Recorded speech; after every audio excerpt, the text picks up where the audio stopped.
Heute beginnt ein neues Abenteuer von einem Krieger, der 300 Jahre in der Zukunft mit all seinem Wissen wiedergeboren wird. Los geht's! Es war einmal, da führte die Menschheit Krieg gegen die Dämonenkönige. Eine Gruppe der stärksten Helden, Schwertkämpfer und Magier wurde für diese gefährliche Mission zusammengestellt. Unter ihnen waren zwei unversöhnliche Rivalen, Geralt Leonhard und Hamil. Nichts schien ihre Feindschaft beilegen zu können, bis Hamil sich in einer Schlacht opferte, um seinen Rivalen zu retten. Geralt versprach daraufhin, dass Hamils Opfer nicht umsonst gewesen sei und er die verbleibenden Dämonenkönige töten würde. Doch wie sich später herausstellte, war diese Aufgabe selbst für ihn zu schwer. Glücklicherweise, oder auch nicht, wurde Hamil 300 Jahre später wiedergeboren, und zwar als Nachfahre seines ehemaligen Rivalen im Körper eines Jungen namens Eugene Leonhard. Während er ein Buch über vergangene Ereignisse las, wurde unser Held wütend. Er, Hamil, wurde darin als der Törichte bezeichnet, während Geralt irgendwie zum Großartigen wurde. Dieser dumme, unbekannte Autor hatte sogar eine kitschige Liebesgeschichte zwischen Geralt und einer Magierin dazu gedichtet.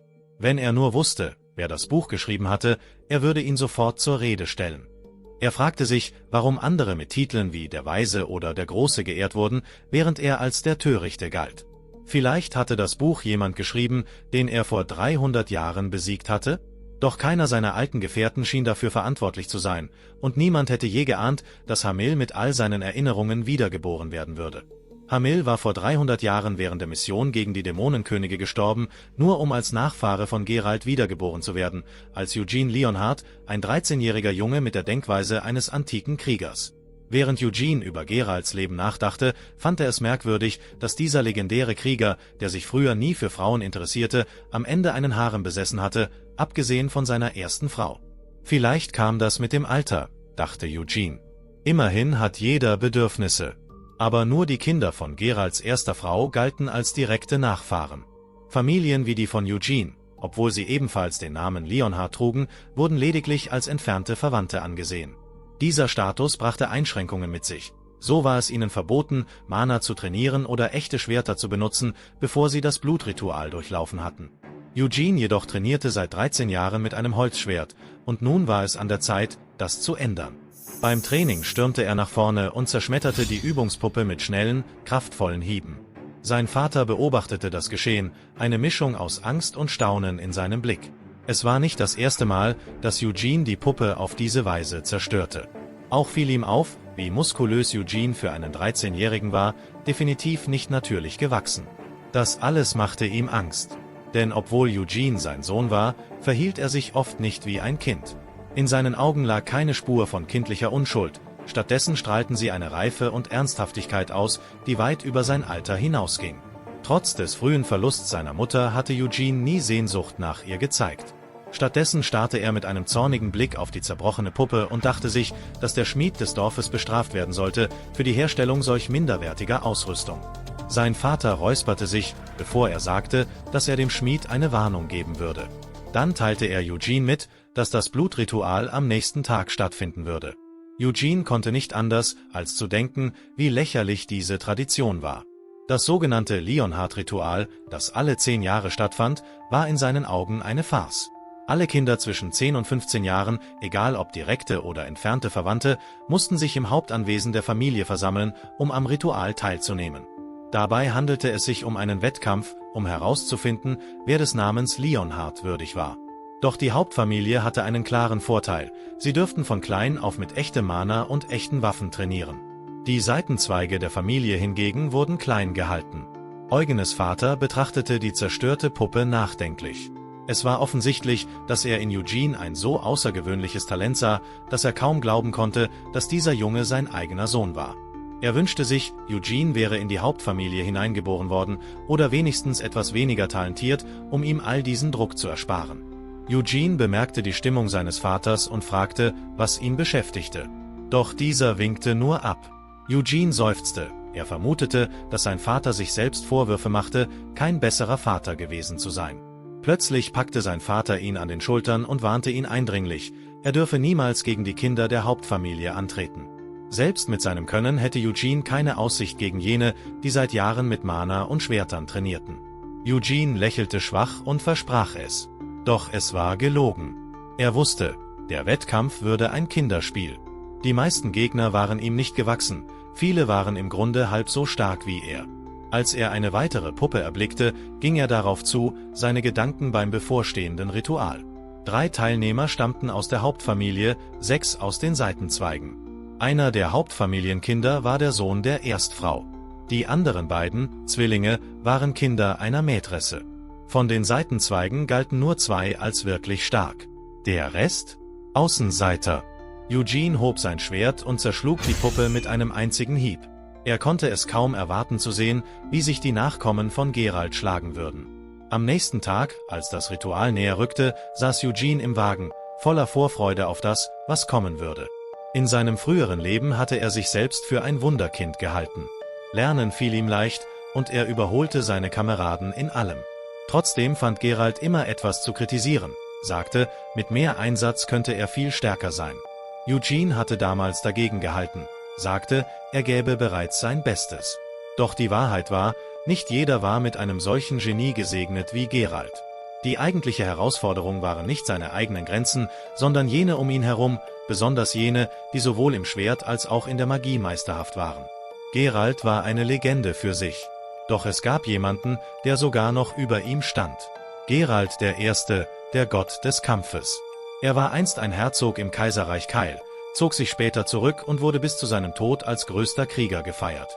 Und die anderen? Shar, die Weise, wurde im Königreich Aod die jüngste Meisterin des Magierturms. Anise, die Heilige, wurde im heiligen Kaiserreich Urus zur lebenden Legende. Sie bekam sogar ihr eigenes heiliges Buch. Und Vermut? Der hatte am Ende sein eigenes Königreich. Sie alle hatten gute Leben. Bis zu ihrem Tod. Trotz all ihres Erfolges konnte Eugene nicht umhin, sich zu fragen, warum der Dämonenkönig immer noch lebte. Geralt hatte einst geschworen, jeden Dämonenkönig zu vernichten, doch einen hatte er verschont. Eugene wusste, dass er im Schloss des Dämonenkönigs der Inhaftierung gestorben war, doch es schien, als hätte Geralt dem Dämonenkönig ein Versprechen gemacht.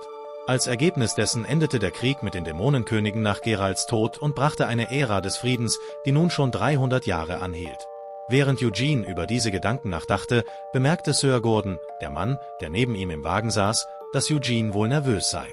Laut ihm würde diese Nervosität die Begegnung mit der Hauptfamilie nur erschweren. Eugene dankte ihm für den Rat, doch Gordon fuhr fort und merkte an, dass sie sich ab jetzt auf Leonhardland befanden. Er versicherte Eugene, dass es noch nicht nötig sei, sich auf das Aussteigen vorzubereiten, da das Hauptanwesen noch weit entfernt sei. Eugene fand es amüsant, wie selbstgefällig Gordon schien, obwohl dies nicht einmal sein Land war. Als Gordon die riesige Größe des Anwesens erwähnte, bemerkte Eugene, dass es wahrscheinlich unbequem sei. Gordon versicherte ihm, dass es mit den verstreuten Teleportationstoren nicht allzu schlimm sei. Eugene überlegte, warum er selbst keines dieser Tore benutzen dürfte, kam jedoch schnell auf die Antwort und entschloss sich, nur zu lächeln und still zu bleiben. Nach einiger Zeit erreichten sie endlich das Hauptanwesen der Familie. Es war riesig, mit Fahnen und einem großen goldenen Tor, aber Eugene hatte sich bereits mental darauf vorbereitet. Als sie sich dem Hauptgebäude näherten, war er überhaupt nicht überrascht, dass keine Begrüßungszeremonie stattfand. Überall waren Geralt-Leonhard-Fahnen mit dem Löwenwappen. Nur diejenigen, die direkt von der Blutlinie abstammten, dürften das Löwenwappen auf ihrer linken Brust tragen. Neugierig, ob schon Verwandte von ihm eingetroffen waren, fragte Eugene Gordon, der ihm mitteilte, dass er der Erste sei. Sie gingen zum Gästehaus, wo eine Magd namens Hera Eugene begrüßte und sich vorstellte. Sie bot an, sich um alles zu kümmern, was er während seines Aufenthalts brauchte. Wenn er etwas benötigte, müsse er nur eine Glocke läuten. Eugene schätzte die Geste, eine persönliche Magd zugewiesen zu bekommen, war jedoch nicht besonders beeindruckt. Er fragte nach ihrem Alter, und sie antwortete, dass sie 16 Jahre alt sei und gerade ihre Ausbildungszeit abgeschlossen habe.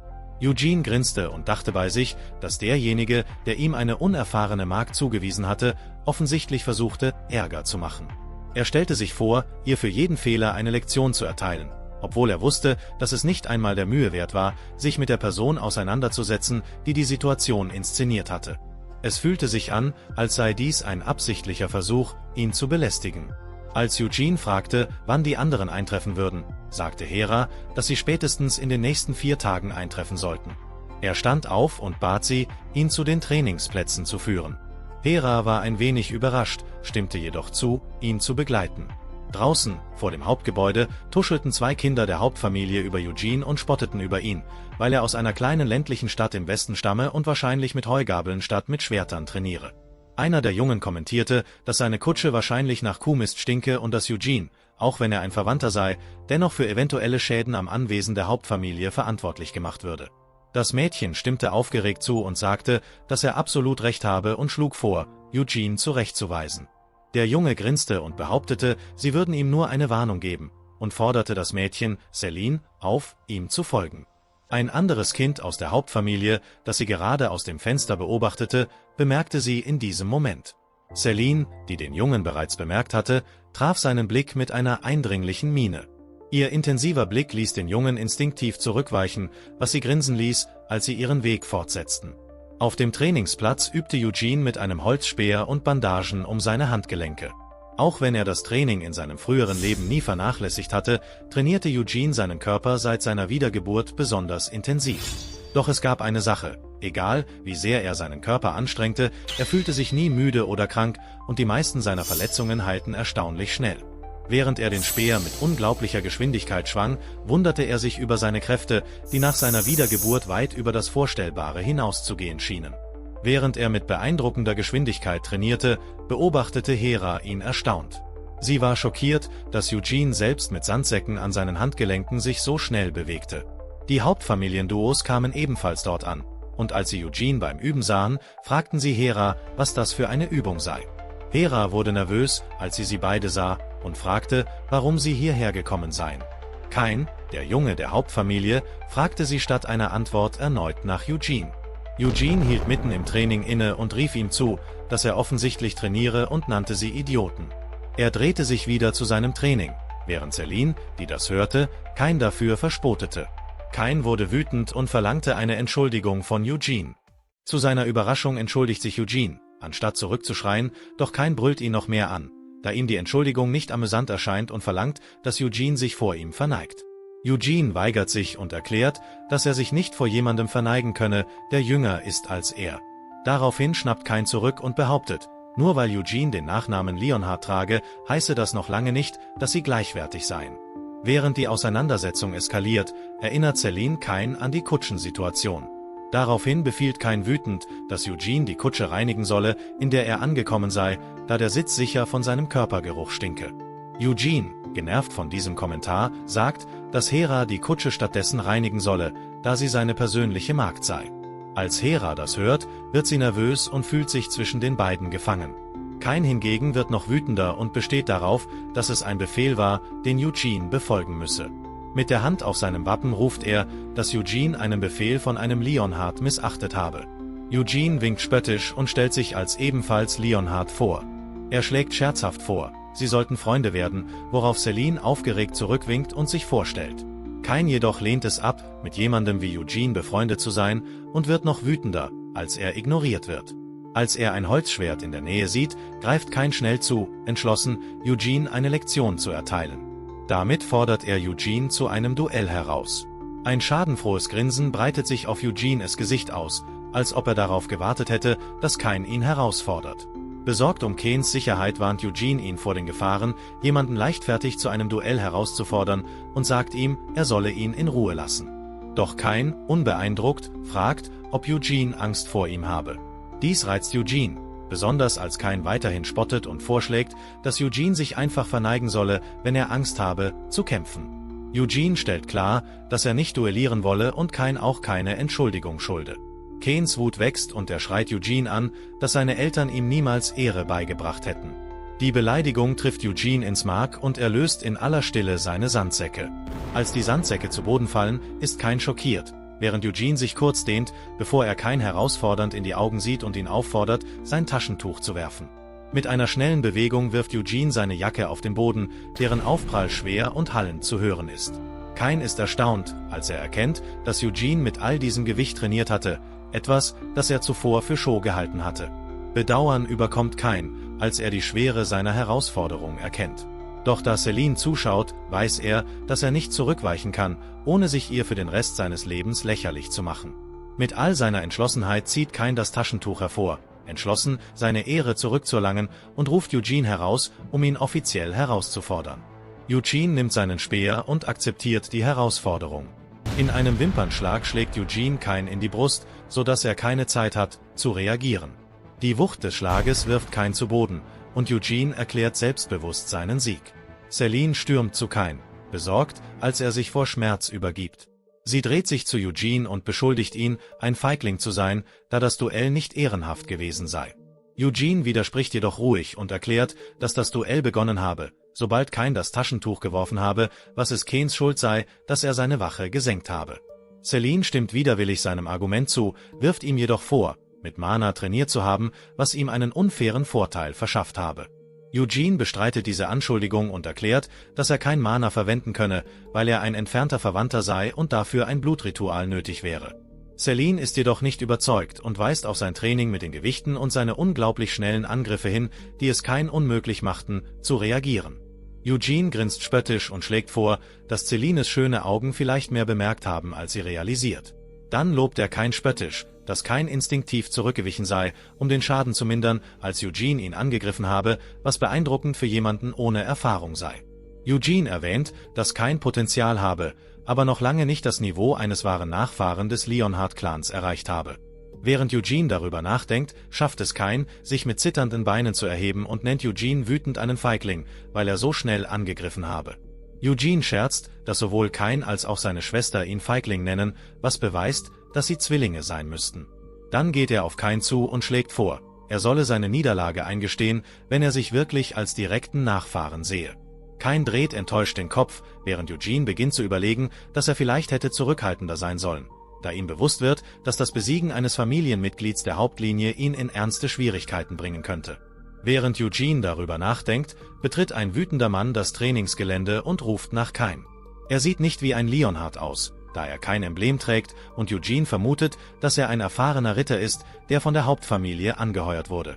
Als Kain den Mann sieht, klammert er sich an ihn und weint, dass er gegen einen Landbewohner verloren habe, obwohl er derjenige war, der die Herausforderung ausgesprochen hatte.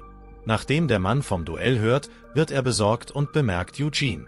Er entschuldigt sich dafür, dass er sich nicht früher vorgestellt habe, und nennt seinen Namen Hesa, Kains persönlichen Lehrer.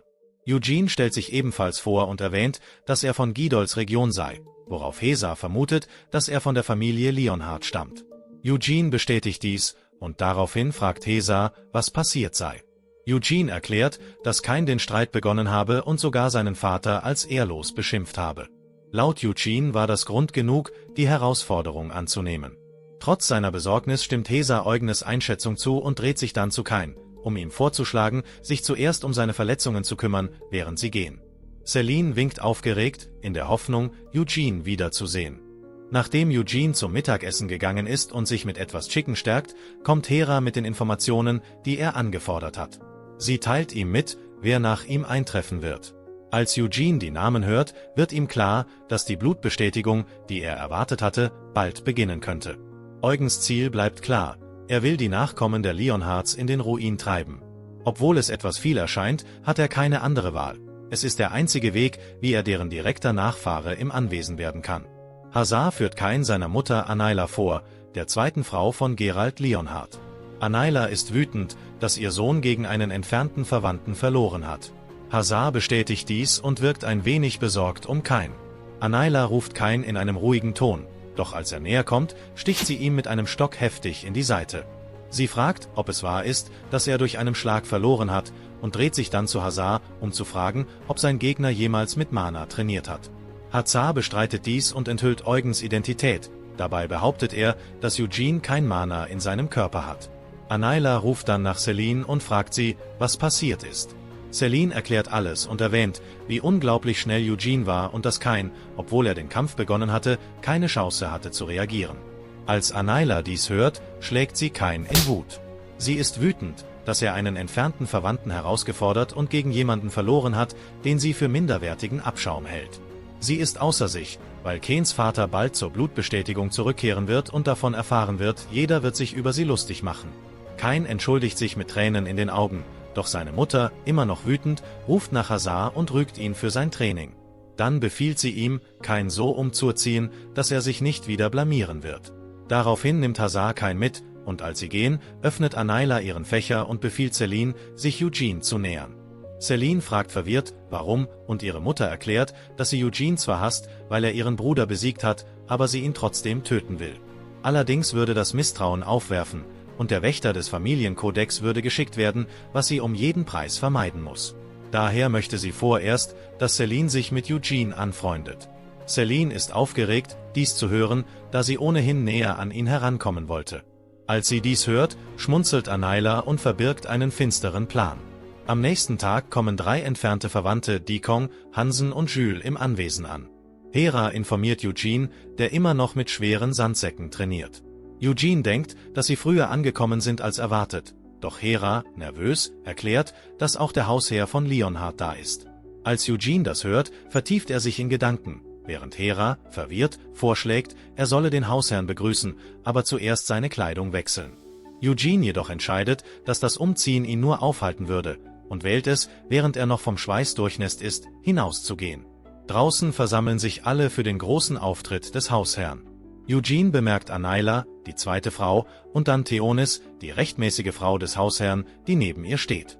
Neben Theonis steht Jod Leonhard, der älteste Sohn der Hauptfamilie, der nervös und ängstlich aussieht. Nach etwas Warten kommt Geralt Leonhard mit seinem jüngeren Bruder Geon an. Als Geralt von seinem Pferd steigt, beginnt Theonis sich darüber zu beschweren, dass er sie nicht im Voraus informiert hat. Geralt weist das als unbegründet zurück, da es sein Haus ist und er der Hausherr ist.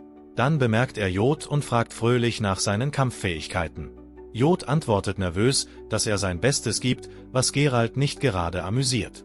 Geralt bemerkt dann seine zweite Frau und die Kinder und begrüßt sie aufgeregt, wobei er kommentiert, wie sehr sie gewachsen sind. Auch Guilford trifft er und entschuldigt sich dafür, dass er bei der Geburt seines Sohnes nicht dabei war, eine Geste, die Geralt für ziemlich freundlich hält. Schließlich bemerkt er die entfernten Verwandten, die in einer Reihe stehen, und lädt sie zu einem Fest ein, bei dem sie die Details der Blutbestätigung besprechen können. Am Abendessen sind die gesamte Familie und auch die entfernten Nachkommen versammelt. Die direkten Nachkommen sitzen auf einer Seite mit dem Hausherrn, während die indirekten auf der gegenüberliegenden Seite Platz nehmen. Neben den entfernten Kindern sitzen 2 Verwandte aus hochrangigen Familien, doch es gibt auch einen seltsamen Mann, der am Tisch sitzt und nicht einmal Teil der Leonhard-Blutline ist. Celine bemerkt ihn und fragt neugierig bei Geralt nach.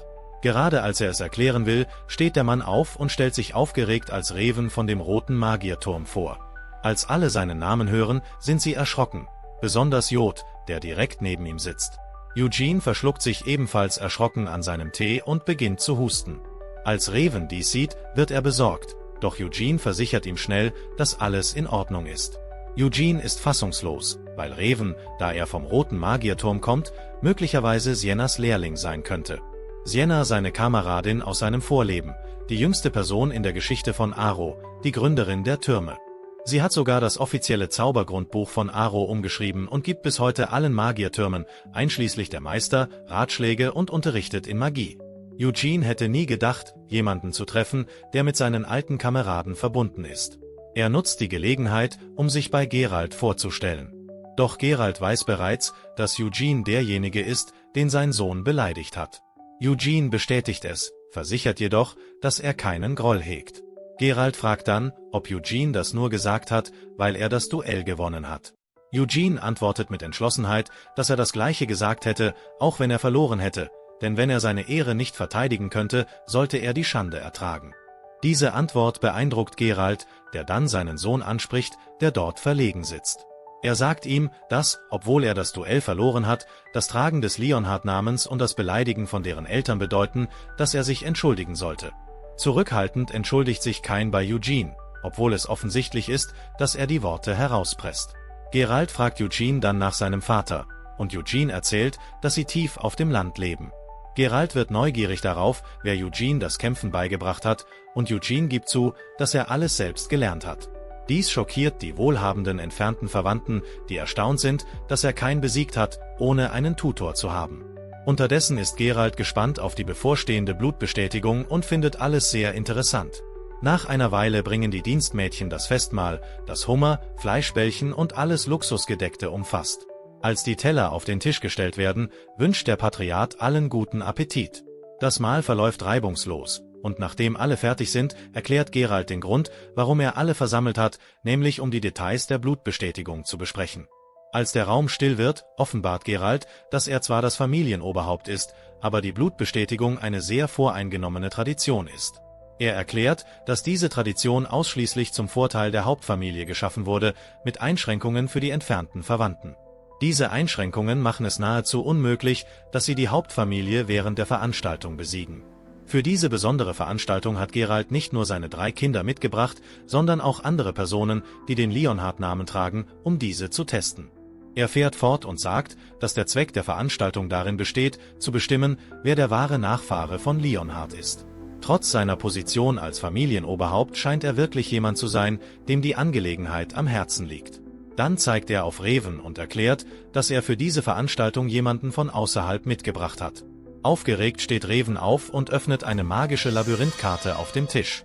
Die Veranstaltung wird erfordern, dass die Teilnehmer ein Labyrinth erkunden, das Reven mit jedem Teilnehmer an einem anderen Ausgangspunkt betreten wird, aber das Ziel ist für alle dasselbe: das Bossmonster im Herzen des Labyrinths zu besiegen. Unterwegs müssen sie auch kleinere Monster bekämpfen, Rätsel im Labyrinth lösen und natürlich dem Endgegner gegenüberstehen. Alles im Labyrinth jedoch ist eine Illusion, die von Reven mit seiner Magie erschaffen wurde, also ist es nicht real. Reven hat das Labyrinth mit einer Kombination aus Beschwörungsmagie und hochentwickelter Geistermagie entworfen, wie es von einem Meister eines Magierturms zu erwarten ist. Das Ziel dieser Veranstaltung ist es, den Endgegner zu besiegen, und wer dies als erster schafft, wird die Veranstaltung beenden. Jeder Teilnehmer wird dann basierend auf seiner Leistung bewertet. Einer der dicken entfernten Verwandten äußert Bedenken, dass jemand möglicherweise nicht aus dem Labyrinth entkommen kann. Doch Reven versichert ihm, dass er einfach am Eingang stehen muss, obwohl dies ihm keine guten Noten einbringen wird. Neugierig auf die Belohnung für das Besiegen des Monsters hört Eugene zu, als Geralt verrät, dass der Gewinner aus dem Schatz der Hauptfamilie wählen darf, was er möchte. Das klingt für Eugene äußerst verlockend. Nach der Diskussion geht Eugene schon im Flur entlang, denkt schon darüber nach, was er wählen wird, und fühlt sich zuversichtlich, dass er gewinnen kann. Als er jedoch in Gedanken versunken ist er überrascht, die wohlhabenden entfernten Verwandten Gagi und Desira im Flur auf ihn warten zu sehen. Gagi, der in einer aufpassenden Pose steht und versucht, einschüchternd zu wirken, fragt Eugene, ob er wirklich das Duell gegen Kain gewonnen hat. Eugene bestätigt es lässig mit einer gleichgültigen Handbewegung und wendet sich ab. Gagi, verwirrt darüber, was er als nächstes tun soll, zuckt nur mit den Schultern und schaut zu Desira. Obwohl es Nacht ist, geht Eugene zum Trainingsgelände und beginnt mit einem Holzschwert zu üben. Er schlägt mit kräftiger Wucht zu, und der Klang jedes Schlags schneidet durch die Nacht. Mitten in seinem Training bemerkt er das entfernte Familienduo hinter sich, das Speere hält. Der Anblick ist mindestens seltsam. Gagi, der immer noch versucht, bedrohlich zu wirken, geht auf Eugene zu und reißt plötzlich sein Hemd auf, um einen muskulösen Körper zu zeigen. Er beginnt, vor Eugene seine Muskeln zu dehnen. Eugene starrt ihn völlig verwirrt an und denkt sich, was um alles in der Welt sehe ich da? Gagi geht noch weiter und bietet Eugene die Chance, seine Muskeln zu berühren. Eugene lehnt höflich ab, aber Gagi, unbeirrt, beginnt, über die Zugänglichkeit seines Familienmask-Wachstumstranks zu prahlen. Er erklärt, dass er das Muskelwachstum beschleunigt, ohne Mana im Körper anzusammeln und angeblich keine Nebenwirkungen hat. Im Grunde genommen Steroide in magischer Form. Gagi fragt Eugene sogar, ob er es selbst ausprobieren möchte, doch Eugene zeigt kein Interesse. Desira schließt sich dann an und fügt hinzu, dass der Trank auch das Bartwachstum fördert. Sie verlagert die Aufmerksamkeit auf Eugenes gebrauchtes Holzschwert und fragt, warum er keinen Speer benutzt.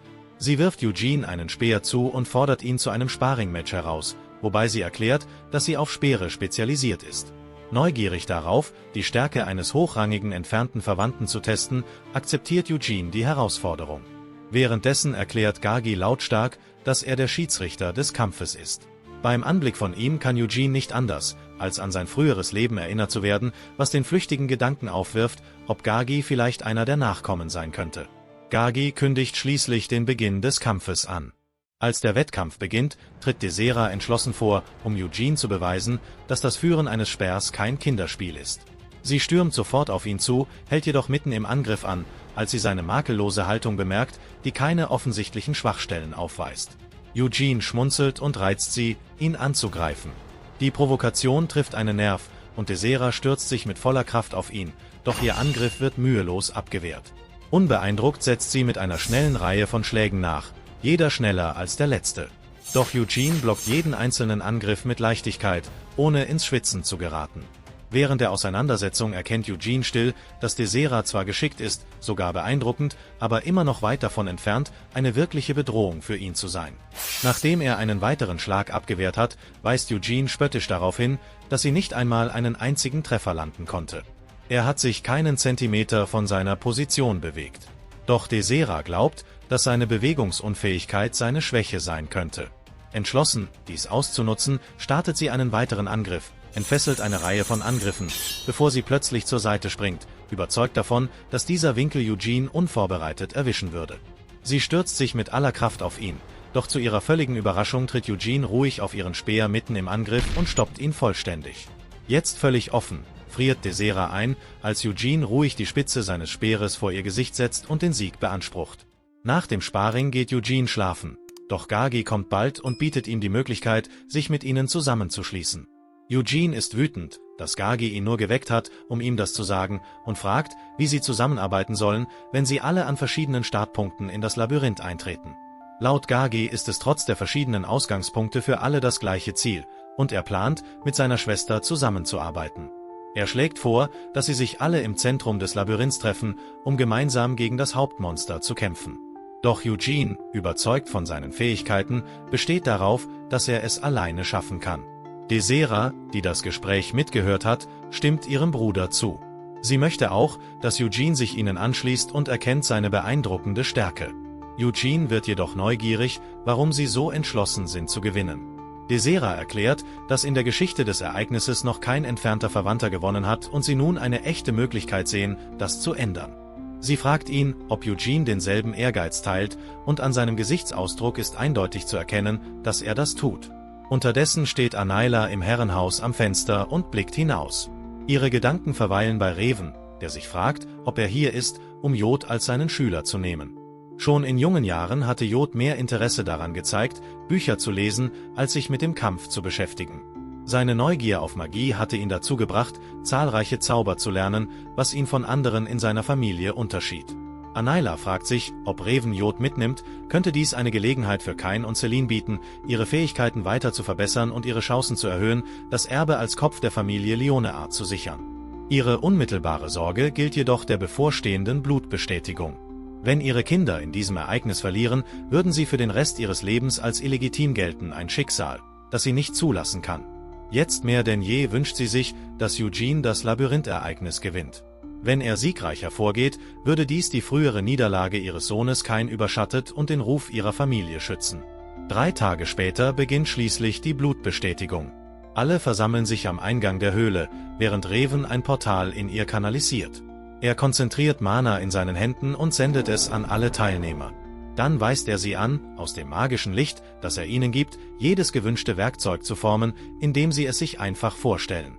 Als alle dies hören, beginnen sie, es zu dehnen und das Licht zu formen. Celine gelingt es, ein atemberaubendes goldenes Schwert zu formen, das sie anmutig schwingt und dessen Eleganz bewundert. Doch sie kann nicht anders, als sich zu fragen, was passieren würde, wenn es zerbricht. Reven, mit einem beruhigenden Lächeln, erklärt, dass es, da es aus Magie besteht, nicht zerbrechen kann. Neugierig fragt Celine, ob sie mit dem Licht ein Tier beschwören kann. Doch Reven verneint und erklärt, dass das Licht nur in unbelebte Objekte geformt werden kann. Lebende Dinge zu erschaffen gilt als Tabumagie, da nur lebende Wesen die Gabe haben, Leben zu erschaffen. Während sie weitersprechen, formt Gagi auch sein Schwert, das riesig und unglaublich schwer aussieht. Es ist sein Lieblingsschwert, und er ist erstaunt, dass er genau das erschaffen konnte, was er sich vorgestellt hat. Desera formt erwartungsgemäß einen goldenen Speer, während Kain und Jod jeweils ihre eigenen Schwerter schmieden. Auch die anderen entfernten Verwandten bilden ihre Waffen, aber Eugene überrascht sie, indem er sowohl ein Schwert als auch ein Schild erschafft. Celine fragt unschuldig, ob er vorhat, gegen sie zu kämpfen, falls sie sich im Labyrinth begegnen. Eugene dreht sich daraufhin zu Geralt und fragt dasselbe. Laut Geralt können sie kämpfen, aber dieses Jahr möchte er ihre Teamarbeit sehen, schließlich gehören sie alle zur Familie. Als Celine das Wort Familie hört, grinst sie Eugene an, was er als ziemlich beunruhigend empfindet. Nachdem sie ihre Waffen fertiggestellt haben, übergibt der Magier ihnen allen eine Halskette, die sie um ihren Hals tragen sollen. Diese Halskette ist mit ihren Gedanken verbunden und wird reagieren, wenn sie starken Stress erleben. Anhand dessen wird Raven entscheiden, ob er eingreifen muss oder nicht. Es ist praktisch ein Sicherheitsmechanismus für den Fall, dass jemand Hilfe benötigt. Sie können auch um Hilfe rufen, indem Sie auf die Halskette tippen, falls jemand aufgeben möchte. Nachdem er alles erklärt hat, lässt Raven sie das Tor betreten und erinnert sie daran, dass sie alle an verschiedenen Startpunkten ins Labyrinth gehen werden. Alle beginnen, sich dem Tor zu nähern, einige selbstbewusst, einige aufgeregt und einige nervös.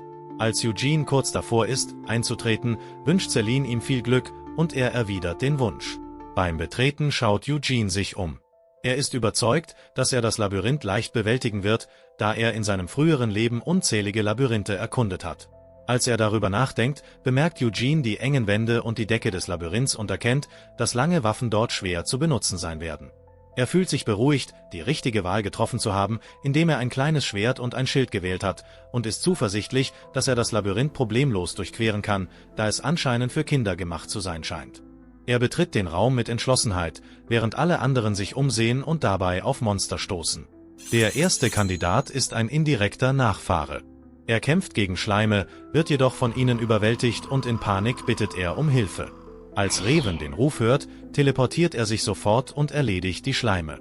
Eine Stunde nach Beginn des Events sind alle 3 Teilnehmer, die indirekten Nachfahren, ausgeschieden. Als Geralt dies sieht, ist er enttäuscht und befiehlt ihnen, sich zurückzuziehen und auszuruhen. Alle stimmen zu. Unterdessen erkunden die verbleibenden 6 weiterhin das Labyrinth, während Geralt und Raven sie durch die Portale beobachten. Sie sehen Gagi, der mit voller Wucht auf Trolle losstürmt. Doch als er sein Schwert schwingt, bleibt es in einer nahen Wand stecken. Es regt ihn so sehr auf, dass er das Schwert mit voller Kraft herauszieht und mit einem einzigen Schlag die Trolle vernichtet. Vielleicht ist er ein wenig ungeschickt, aber er ist ziemlich stark und hat keine Probleme, die Monster, auf die er trifft, zu besiegen. Unterdessen trifft Desera auf ein Schleimmonster. Sie weicht seinem Angriff aus und erledigt es mit einer schnellen Bewegung. Doch obwohl sie den Schleim besiegt, findet sie es schwierig, mit einer Waffe gegen Schleime zu kämpfen. Sie sprintet davon, um zu entkommen. Sie ist geschickt und hat außergewöhnliche Instinkte, vermeidet unnötige Kämpfe mit den Monstern und priorisiert ihr Ziel. An einem anderen Punkt des Labyrinths erkundet Kain ebenfalls und findet eine Wand mit Löchern. Da seine Mutter ihm bereits eine Karte des Labyrinths zum Studieren gegeben hat, kennt er sich gut aus, genauso wie seine Schwester. Er nimmt einen Stein und wirft ihn vor die Löcher. 100 Pfeile schießen heraus, es ist eine Falle, aber sie ist nun deaktiviert, sodass Kain sie problemlos überqueren kann. Er ist übervorsichtig, doch seine Umsicht hilft ihm, was gar nicht schlecht ist. Celine trifft ebenfalls auf Trolle in ihrem Teil des Labyrinths. Als der Troll auf sie zustürmt, weicht sie ihm mühelos aus und bewegt sich flink um ihn herum. Sie kontert, sobald sich eine Gelegenheit bietet. Nachdem sie den Troll besiegt hat, geht sie weiter und erreicht eine Sackgasse. Sie hat scharfe Instinkte und ist kreativ, doch sie ist noch etwas naiv und handelt manchmal wie ein Kind. Dann gibt es noch Jod, der ebenfalls Trollen gegenübersteht. Statt sie zu bekämpfen, ist er jedoch fasziniert davon, dass diese Monster aus Magie bestehen. Als ein Troll ihn angreift, blockt er den Angriff und kontert mit einem eigenen Schlag, der den Troll tötet. Als der Troll stirbt, verdampft er in Magie, was Jod fasziniert. Raven findet das interessant. Laut Geralt liebt Jod Magie seit seiner Kindheit und hat sogar einen privaten Magielehrer gehabt. Doch eines Tages weigerte sich Jod, weiter zu lernen. Der Grund war, dass er versuchte, den Erwartungen seiner Mutter gerecht zu werden, indem er der nächste Erbe des Hauses wird. Viele in ihrem Haus denken, dass Magie keine vorteilhafte Fähigkeit im Erbfolgekampf ist. Geralt möchte jedoch, dass Jod weiterhin Magie lernt und bittet Raven, ihn als Lehrling zu nehmen, falls Jod zustimmt. Raven stimmt jedoch nur aus Freundschaft zu, da er nicht glaubt, dass Jod das Zeug dazu hat, sein Lehrling zu werden. Geralt versichert ihm, dass er Raven nicht zwingen möchte, sondern Jod einfach helfen möchte, da er großen Respekt für die Magie von Sianna hat, sogar mehr als für seine Ahnen. Raven stimmt ebenfalls zu, da auch er die Geschichten von Sianna in den Büchern faszinierend findet, vor allem wie sie immer Lösungen findet, wenn jemand in Gefahr ist. Während Geralt das sagt, offenbart er, dass er einen Lieblingshelden hat, die weder Sianna noch Geralt der Erste ist. Doch als er den Namen nennen will, bemerkt er, dass Eugene plötzlich einem riesigen Trollmonster gegenübersteht. Das Monster brüllt und Eugene stürzt sich auf es, greift es von allen Seiten an. Geralt und Raven sind gleichermaßen erstaunt über Eugens beeindruckende Fähigkeiten, als er das Monster mit wenigen Schlägen besiegt und es zu Boden schickt. Geralt ist beeindruckt, dass ein 13-Jähriger so außergewöhnliche Kampfkunst zeigt, ohne in Panik zu geraten. Reven ist ebenfalls überrascht, da er den Troll selbst platziert hatte, um ihn größer als ein echtes Monster zu machen, um ihre Intelligenz zu testen und zu sehen, ob sie einen Weg finden würden, es zu vermeiden. Geralt glaubt, dass Eugene ein natürliches Talent hat, und Reven stimmt zu und bezeichnet ihn als Wunderkind. Unterdessen kämpft Gagi auch gegen den riesigen Troll, obwohl er erschöpft und schwer verletzt ist. Er stürmt weiterhin mit aller Kraft auf das Monster zu, weicht seinen Angriffen aus und schlägt ihm schnell das Bein durch, sodass der Troll zusammenbricht. Er nutzt den Moment und springt in die Luft, um sein Schwert direkt in das Herz des Trolls zu rammen, was den Kampf beendet. Gagi lässt einen Siegesschrei voller Adrenalin los. Doch trotz des Sieges ist er erschüttert, als er merkt, wie sehr ihn der Kampf mitgenommen hat. Die Monsterangriffe haben seine Muskeln zerrissen und seine Rippen sogar gebrochen. Nach all den Fallen und dem Kampf gegen den Troll macht sich Gagi Sorgen, wie die anderen zurechtkommen, da das Labyrinth wirklich schwer ist. Nach einigen Schritten bricht er vor Erschöpfung zusammen. An einem anderen Punkt des Labyrinths steht Kain nervös vor dem riesigen Troll. Schnell merkt er, dass dieser nicht zum Kampf dort ist. Er denkt schnell nach und wirft einen Stein, um ihn abzulenken und eine Fluchtmöglichkeit zu schaffen. Als er davonläuft, stößt er plötzlich auf Selene. Beide sind erschrocken, sich so plötzlich zu begegnen, und stellen fest, dass sie sich dem Zentrum des Labyrinths näher gekommen sind, da ihre Wege sich kreuzten. Kain schlägt vor, dass Selene ihm folgt, damit sie sich nicht verirrt. Sie stimmt sofort zu. Kain jedoch wird immer noch von der Demütigung gequält, die Eugene ihm zugefügt hat, und sieht dies als Gelegenheit, seine Ehre wiederherzustellen. Während ihrer Erkundung fragt Selene ihren Bruder, welche Arten von Monstern in der Höhle auftauchen könnten, besonders da alles eine Illusion ist. Kain stimmt ihrer Beobachtung zu, wird aber nervös, als sie die Möglichkeit von geisterähnlichen Monstern anspricht. Trotz seiner wachsenden Angst weicht er aus, indem er Selene neckt und behauptet, dass sie mehr Angst habe als er. Doch als er um die Ecke biegt, erscheint plötzlich das blutige Gesicht eines Mädchens, was ihm einen gewaltigen Schrecken einjagt. Es stellt sich jedoch heraus, dass es Desera ist, was Kain beschämt und verwirrt zurücklässt. Beide haben einen Schreck bekommen, da sie nicht mit der Begegnung gerechnet haben. Kain, der sich von dem Schock erholt, fragt Desera nach dem Blut auf ihrem Gesicht. Sie erklärt, dass es von einer Falle stammt, die sie verletzt hat, obwohl sie lügt. In Wahrheit hatte sie versucht, sie in einen Hinterhalt zu locken, war jedoch gescheitert. Desera dreht sich um zu gehen, aber Selene ruft plötzlich und warnt ihren Bruder. Von dem Schreck irritiert und sich wie ein Idiot fühlend, beschließt Kain, ihr eine Lektion zu erteilen. Er zieht sein Schwert und beginnt, sie zu jagen, wobei Selene eifrig in die Verfolgung tritt, ebenfalls mit gezogenem Schwert. Unterdessen sprintet Desera voraus und fragt sich nervös, wo ihr Muskelfreund ist, wenn sie ihn braucht, um ihr den Rücken zu stärken. Währenddessen schläft ihr Tank, Gagi, irgendwo am Boden im Labyrinth und ist sich des Chaos um ihn herum nicht bewusst. Als Desera läuft, löst sie versehentlich eine Falle aus, schafft es jedoch, gerade noch rechtzeitig aus ihrem Wirkungskreis zu springen. Kain, der dicht hinter ihr ist, bemerkt, dass der Boden vor ihnen eingestürzt ist und ein großes Hindernis bildet. Er überlegt, einen Umweg zu nehmen, erkennt jedoch schnell, dass Selene ihm zusieht. Entschlossen, sich vor ihr nicht weiter zu blamieren, entscheidet er sich, das Mana zu verwenden, das er für den Endboss aufgespart hat. Mit einem Energieschub stürzt er nach vorne und springt mühelos auf die andere Seite. Er landet selbstbewusst und ruft Selene zu, ihr zu folgen, wobei er ihr versichert, dass er sie fangen würde, wenn es nötig wäre. Zu seiner Überraschung springt sie mühelos und überwindet die Lücke ganz alleine. Sie setzen ihr Katz-und-Maus-Spiel fort, bis sie schließlich das Herz des Labyrinths erreichen.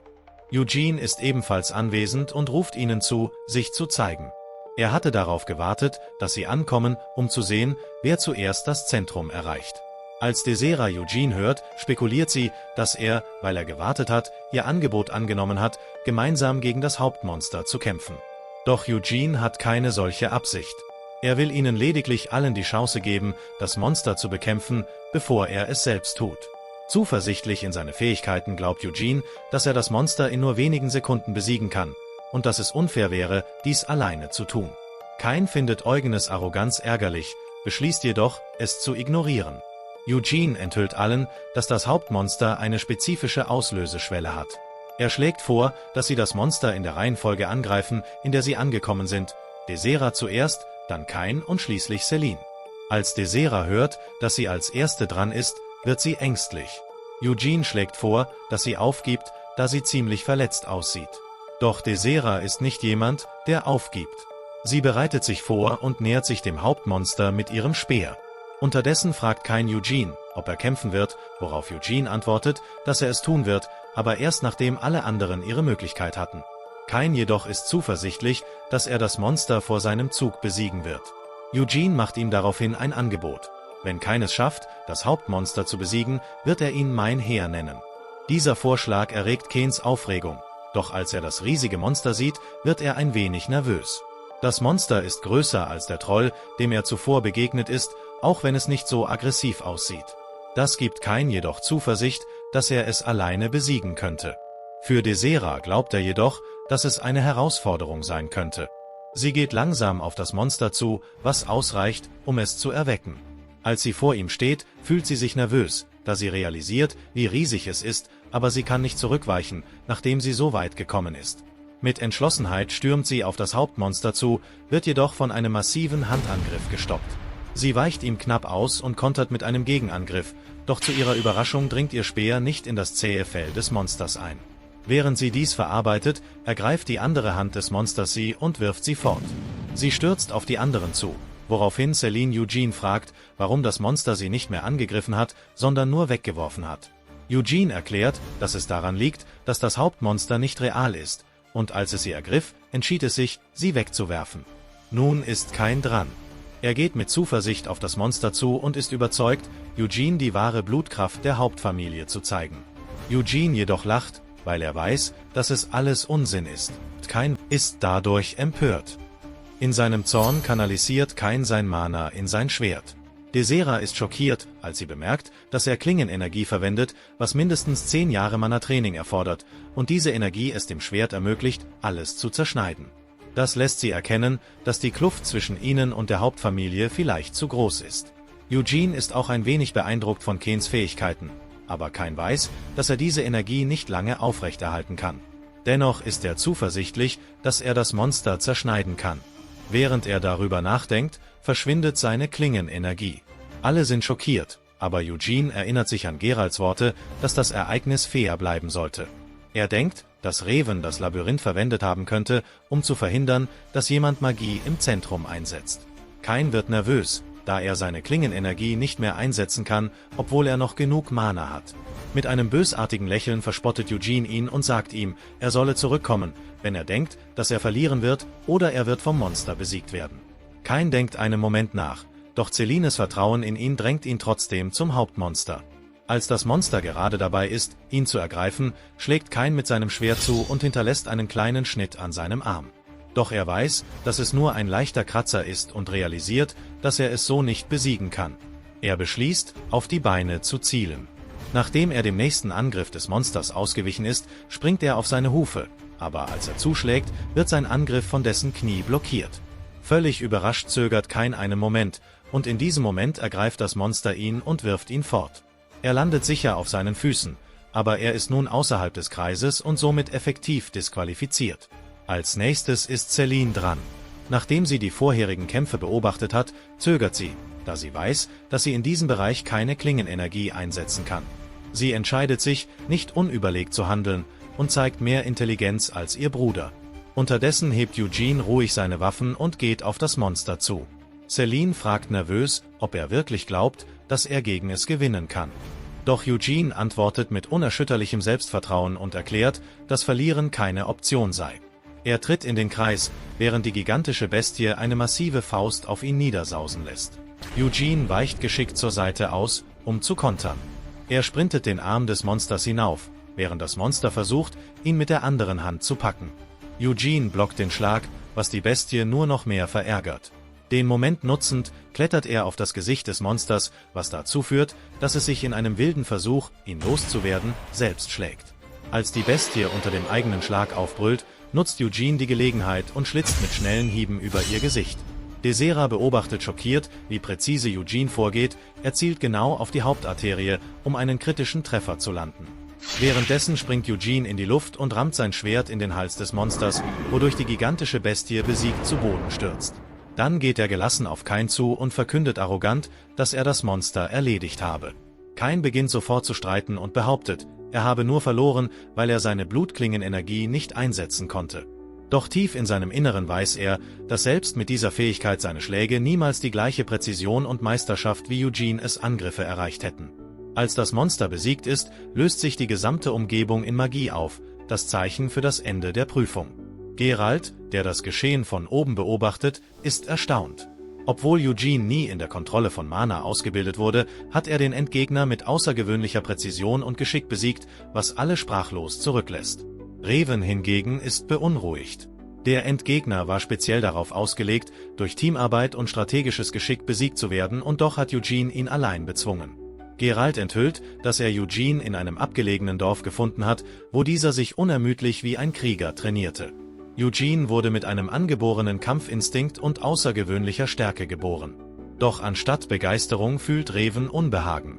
Eugenes Fähigkeiten übertreffen die von Geralts eigenen Kindern bei weitem, und die Vorstellung, dass er Mana nutzen könnte, macht ihn noch bedrohlicher. Es könnte ihn praktisch unaufhaltsam machen.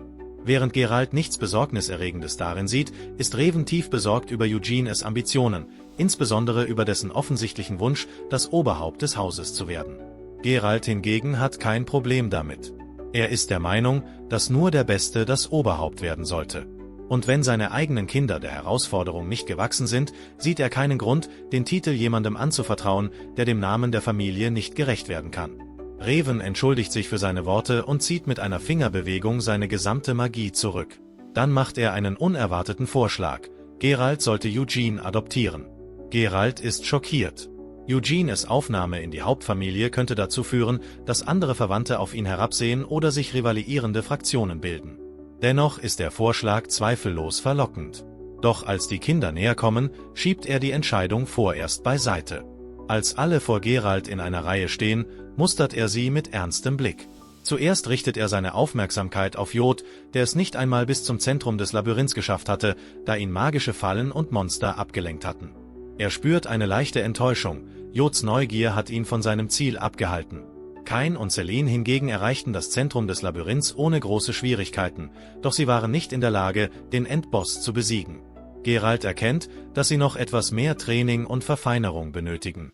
Er lobt alle für ihre Bemühungen, hebt jedoch Eugene besonders hervor und betont, dass er alle Erwartungen mit seinen außergewöhnlichen Fähigkeiten und seiner Entschlossenheit übertroffen hat.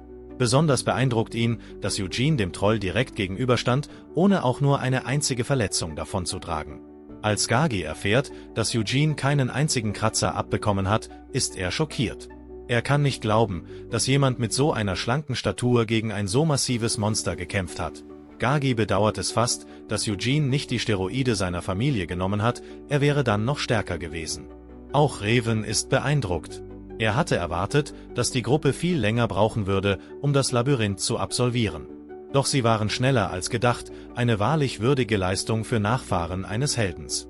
Geralt befiehlt daraufhin allen, sich auszuruhen, und weist Reven an, sie in ihre Zimmer zu begleiten. Doch als die Gruppe sich auf den Weg macht, ruft er Eugene zurück, er möchte mit ihm unter 4 Augen sprechen. Selene, die dies mitbekommt, verspürt einen Anflug von Eifersucht. Sie vermutet, dass ihr Vater Eugene in die Schatzkammer bringen will, einen Ort, um den sie ihn seit 2 Jahren angefleht hatte, ihn mitzunehmen, doch ohne Erfolg. Geralt führt Eugene durch den Wald und lobt ihn für seine außergewöhnlichen Waffenfähigkeiten. Er erwähnt, dass er Eugenes Duell gegen Desera gesehen hat, bei dem Eugene meisterhaft einen Speer geführt hatte. Doch dann betont er, dass das symbolische Erbe des Hauses das Schwert sei. Er spricht von Geralt I., der als Gott des Kampfes und als Allmeister verehrt wurde, ein Krieger, der jede Waffe mit unvergleichlicher Perfektion beherrschte. Dann erwähnt er Hamil, eine weitere legendäre Figur, die für ihre Meisterschaft mit verschiedenen Waffen bekannt war. Während er beiläufig über diese Ähnlichkeiten spricht, wird Eugene sichtlich nervös, schließlich ist er selbst Hamil. Eugene fragt, warum Hamil in den Geschichten als der Törichte bezeichnet wird. Geralt erklärt, dass es daran liege, dass Hamil manchmal Unfug trieb. Doch dann überrascht er Eugene mit einer unerwarteten Meinung. Er bevorzugt Hamil sogar gegenüber seinem Vorfahren. Er erklärt, dass er Hamils menschliche Eigenschaften mehr bewundert als die göttliche Perfektion von Geralt I. Laut seiner Einschätzung fühlte sich Hamil zwar oft seinem Rivalen unterlegen, doch er gab niemals der Verzweiflung nach. Stattdessen arbeitete er unermüdlich daran, seine Schwächen zu überwinden. Letztlich war es Hamils selbstloses Opfer für andere, das seine Legende unsterblich machte. Eugene, gerührt von dieser Perspektive, gesteht, dass Hamil auch sein Lieblingscharakter ist. Diese Antwort lässt Geralt lächeln. Während sie weiter durch den Wald spazieren, führt Geralt Eugene schließlich zu einem verborgenen Turm. Sie betreten das Gebäude und steigen eine enge, spiralförmige Treppe hinab, immer tiefer in den Untergrund. Eugene ist der Erste, der nach Geralt selbst die Schatzkammer betritt, was ihn ein wenig nervös macht. Geralt bemerkt seine Unruhe und beruhigt ihn. Er habe die Angelegenheit bereits mit den Ältesten des Hauses besprochen, also sei alles in Ordnung. Die Ältesten des Hauses Leonhard sind frühere Oberhäupter der Familie, darunter auch entfernte Verwandte mit großem Ansehen. Laut Geralt ist die Schatzkammer ein Hort jahrhundertealter Erbstücke, manche davon gehörten einst Geralt dem Ersten. Unter den Relikten befindet sich das legendäre heilige Schwert von Geralt. Doch Geralt erklärt, dass er Eugene das Schwert nicht überlassen kann, da es ein Symbol des Hauses Leonhard sei und keinem Einzelnen gehören dürfe. Er verrät außerdem, dass das heilige Schwert seit Geralt dem Ersten niemanden mehr als würdig anerkannt habe. Eugene ist über diese Formulierung verwirrt, woraufhin Geralt ihm erklärt, dass er es selbst verstehen werde, sobald er das Schwert berührt. Am unterirdischen Tor angekommen, beißt sich Geralt in den Daumen und träufelt Blut auf die Tür, um sie zu öffnen. Als sich die Tür schließlich knarrend öffnet, sagt er zu Eugene, er solle allein hineingehen, er selbst würde am Eingang warten. Seine Anwesenheit könnte Eugenes Entscheidung beeinflussen, und er wolle, dass Eugene frei wählt. Kaum ist er eingetreten, fällt Eugene als erstes das halb im Boden steckende Schwert von Geralt ins Auge. Ohne zu zögern streckt er die Hand aus, um es herauszuziehen, er will es unbedingt an sich nehmen, noch bevor er sich etwas anderes ansieht. Das heilige Schwert, eine Gabe der Götter, existiert seit dem Zeitalter der Mythen im Heiligen Reich von Urus. Lange Zeit war es im Haupttempel von Urus versiegelt, bis es Geralt als wahren Meister anerkannte. Es ist jenes Schwert, das vor 300 Jahren das Herz des Dämonenkönigs durchbohrte. Eugene erinnert sich daran, wie Geralt einst mit dieser Klinge seinen Weg durch die Dunkelheit erhellte, das Schwert diente oft als Fackel. Mit einer Verbeugung vor der Klinge packt Eugene sie fest, ein bösartiges Grinsen schleicht sich auf sein Gesicht, als er versucht, sie aus ihrer Ruhestätte zu ziehen. Doch trotz aller Anstrengungen rührt sich das Schwert kein Stück. Frustriert erkennt er die Sinnlosigkeit seines Versuchs. Selbst wenn er es herausziehen könnte, dürfte er es nicht behalten. Mit einem resignierten Seufzen weiß er, dass er sich etwas anderes suchen muss. Während er durch die Schatzkammer wandert, fällt sein Blick auf eine andere Waffe, das Raubschwert. Diese Klinge besitzt eine besondere Fähigkeit. Sie absorbiert Mana vom Getroffenen, verstärkt dadurch die Kraft des Trägers und kann mächtige Magie mit einem einzigen Hieb neutralisieren. Eugene erkennt, dass nur ein Meistermagier wie Geralt ihr volles Potenzial ausschöpfen kann, für ihn ist sie nicht geeignet. Nicht weit davon entdeckt er eine weitere Waffe. Die drakonische Lanze, die eine gewisse Aufwärmzeit braucht, aber Flammen entfesseln kann, die dem Atem eines Drachen gleichen. Dann fällt sein Blick auf ein schwarzes Schwert, das vor Aura pulsiert, das Sturmschwert, gesegnet vom König des Windgeistes. Während er weiter durch die Halle streift, sieht er viele mächtige Waffen mit unterschiedlichsten Fähigkeiten. Verwirrung macht sich in ihm breit angesichts der Vielzahl an Klingen. Er weiß, dass er bei keiner eine falsche Wahl treffen würde. Dennoch verspürt er Ärger, als er zur Seite blickt, warum fehlen das legendäre Mondlichtschwert und der verzauberte Speer. Wütend stellt er fest, dass seit 300 Jahren vergangen sind und diese Halunken sich die besten Waffen unter den Nagel gerissen haben, nur die Reste blieben hier. Sein Frust wächst, als er mit sich ringt, welche Waffe er wählen soll. Vielleicht sollte er einfach mit dem Sturmschwert beginnen, das nur einen festen Griff braucht, um die Kraft des Windgeistes zu entfesseln. Mit genug Mana könnte er sogar den König der Geister beschwören.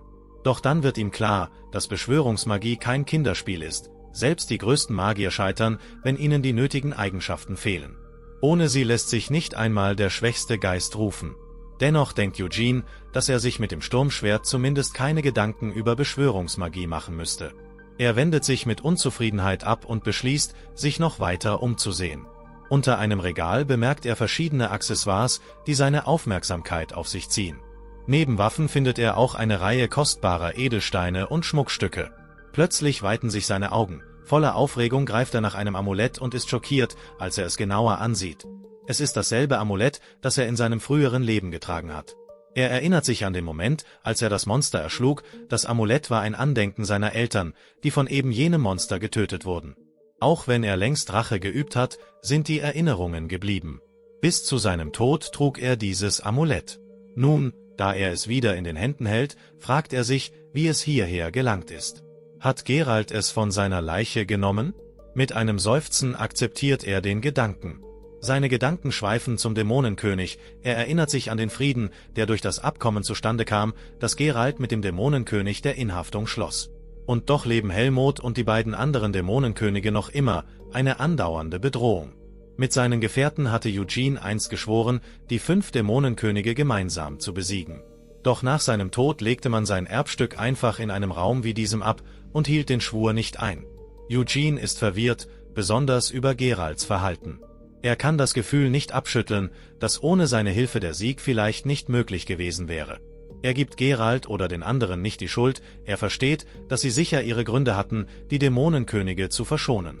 Trotz der vielen Waffen in der Halle, viele davon würde er nur zu gern mitnehmen, weiß Eugene eines sicher: Sein Amulett kann er unmöglich in der Schatzkammer der Leonhards zurücklassen. Eugene blickt auf das Amulett in seiner Hand, während Geralt mit verschränkten Armen verwundert dasteht. Er schaut Eugene an und fragt, ob er wirklich das Amulett auswählt. Eugene hebt es mit breitem Grinsen hoch und antwortet, dass er es einfach mag. Die beiden stehen sich gegenüber. Der alte Mann ist sichtlich irritiert, schließlich gibt es zahllose unbezahlbare Schätze im Raum. Eugene zuckt mit den Schultern und erklärt, dass er noch nicht in der Lage sei, die meisten davon zu führen. Er reicht das Amulett an Geralt, der es neugierig entgegennimmt und genauer betrachtet. Es ist eine einfache Kapsel mit einem roten Stein, der sofort Geralts Aufmerksamkeit weckt. Sein Blick gleitet über das Handwerk und die groben, unbearbeiteten Kanten verwirren ihn. Wie konnte so ein billiges Stück in die Schatzkammer gelangen? Er hält das Amulett nahe an die Statue eines Löwenkopfs und zu seiner Überraschung beginnen die Augen der Statue schwach rot zu leuchten. Geralt runzelt die Stirn. Das Amulett ist nicht im System der Schatzkammer registriert, es sollte eigentlich gar nicht hier sein. Eugene bemerkt, dass das Amulett irgendwie seinen Weg in die Schatzkammer gefunden hat. Vorsichtig wie immer meint Geralt, dass das Amulett keinen wirklichen Wert besitzt. Selbst wenn man es verkaufen würde, bekäme man nicht einmal genug Geld, um ein billiges Schwert zu kaufen. Er fragt Eugene erneut, ob er es wirklich behalten will. Ohne zu zögern greift Eugene fest nach dem Amulett. Der alte Mann seufzt, als er die Entschlossenheit des Jungen sieht, und murmelt, dass Eugene es behalten kann, wenn er sich so sicher ist. Geralt schlägt vor, dass Reven es überprüfen sollte, es könnte verzaubert sein. Überrascht fragt Eugene, ob er es trotzdem behalten darf, selbst nach der Untersuchung. Geralt ballt das Amulett fest in der Faust und versichert ihm, dass er es behalten darf. Eugene starrt Geralt an, der ehrlich überrascht zu sein scheint. Geralt erklärt, dass das Amulett kein offizieller Schatz der Familie Leonhard ist und bietet Eugene daher die Möglichkeit, sich etwas anderes auszusuchen. Als Eugene das hört, weiten sich seine Augen vor Schock. Geralt fährt mit einem Lächeln fort und sagt, Eugene könne sich, wie versprochen, nehmen, was er wolle. Eugene verneigt sich kurz und rennt dann sofort los, ein gieriges Grinsen im Gesicht. Er kann es kaum glauben. Dieser Mann, ein Nachfahre seines unbeugsamen Rivalen, weiß tatsächlich, wann man nachgeben muss. Er begreift, dass er nicht länger zögern muss und steuert direkt auf das Sturmschwert zu. Er packt den Griff und zieht die Klinge. Ein Strom der Aufregung durchfährt ihn, als er die scharfe Schneide betrachtet, wissend, dass dieses Schwert jetzt ihm gehört. Als die Nacht über dem Anwesen hereinbricht, zeigt Desera frustriert auf Eugene, da sie nicht versteht, warum er keinen Speer gewählt hat, immerhin ist er offensichtlich gut mit einem. Eugene steht selbstbewusst vor den beiden und antwortet, dass er seine Wahl getroffen habe. Außerdem habe er eine natürliche Affinität zu Schwertern. Desera findet das ekelhaft, aber ihr Bruder merkt nachdenklich an, dass das Schwert zu leicht für die Kraft von Eugene zu sein scheint. Er beginnt, sich verschiedene Äxte und Hämmer vorzustellen und meint, dass bei der Stärke von Eugene etwas Schwereres, wie ein Hammer oder eine Axt, besser passen würde. Eugene antwortet bestimmt und macht klar, dass er selbst über seine Entscheidungen bestimmt. Als Muskelkopf das hört, spannt er stolz seine Muskeln an und bietet an, dass die Familie ihm jetzt, da das Ritual abgeschlossen ist, einen Trank geben kann, um seine Kraft weiter zu steigern. Eugene ist desinteressiert und lehnt ab. Desera, sichtbar genervt, zeigt auf ihren Bruder und nennt ihn nicht mehr als einen dummen Muskelprotz. Dann wendet sie sich Eugene zu und bittet darum, das Schwert sehen zu dürfen. Eugene, verwirrt, dreht sich weg, während er beginnt, die leuchtende Klinge zu ziehen. Desera fragt, was für eine Waffe das sei. Eugene antwortet, dass es das Sturmschwert von Venette ist. Er erklärt, dass laut Geralt dieses Schwert vom König der Windgeister bevorzugt wird, und wenn Eugene trainiert, wird er irgendwann in der Lage sein, Geister zu beschwören. Desera, frustriert, gibt zu, dass das Schwert zwar cool sei, aber wenn es nach ihr ginge, hätte sie einen Speer genommen. Eugene, der keine Lust auf dieses Geplänkel hat, richtet seine Aufmerksamkeit wieder auf die Klinge. Er erwähnt, dass er dort drüben jede Menge Speere gesehen hat, einschließlich des Drachenlanzenspeers. Desera erklärt, dass dessen Flammen so brennen wie der Atem eines feuerspeienden Drachen. Eugene zuckt beiläufig mit den Schultern, wirft das Schwert über seine Schulter und meint, dass er nicht mal weiß, wie der aussieht. Desera, zunehmend gereizt, fragt, ob Eugene den verzauberten Speer Ruent-Tos gesehen hat. Sie behauptet, er sei die ultimative Waffe des großen Dämonenkönigs. Desera grinst und stößt ihren Bruder mit dem Ellbogen an. Er meint, dass auch er von diesem verzauberten Speer gehört hat, schließlich wurde er vom Dämonenkönig der Brutalität geführt. Als Eugene das hört, fragt er sich, wer dieser Dämonenkönig der Brutalität war. Seine Gedanken schweifen ab zur Hierarchie der dunklen Lords vor 300 Jahren, als die Dämonenzuflucht Heimat von 5 Königen war. Der erste war der Dämonenkönig der Apokalypse, der zweite der König der Einkerkerung, der dritte der König des dämonischen Wahnsinns, der vierte der König des Zorns und der letzte der König des Gemetzels. Muskelkopf runzelt die Stirn und streitet sich mit Desira, weil sie seiner Meinung nach keine Ahnung hat. Seiner Ansicht nach war die größte Waffe des großen Dämonenkönigs kein Speer, sondern der zermalmende Hammer Gigas, geführt vom Dämonenkönig des Gemetzels. Desira widerspricht und meint, dass der König der Brutalität stärker sei als der König des Gemetzels. Doch Muskelkopf erklärt, dass eine höhere Rangordnung nicht automatisch bedeutet, dass die Waffe stärker ist. Eugene beobachtet das Streitgespräch von der Seite. Ihm fällt auf, dass auch der zermalmende Hammer in der Schatzkammer fehlt. Er fragt sich, was mit dem Speer und dem Hammer passiert ist, beides Waffen von Dämonenkönigen. Solch unheilvolle Waffen würden wohl kaum in einer gewöhnlichen Schatzkammer aufbewahrt werden.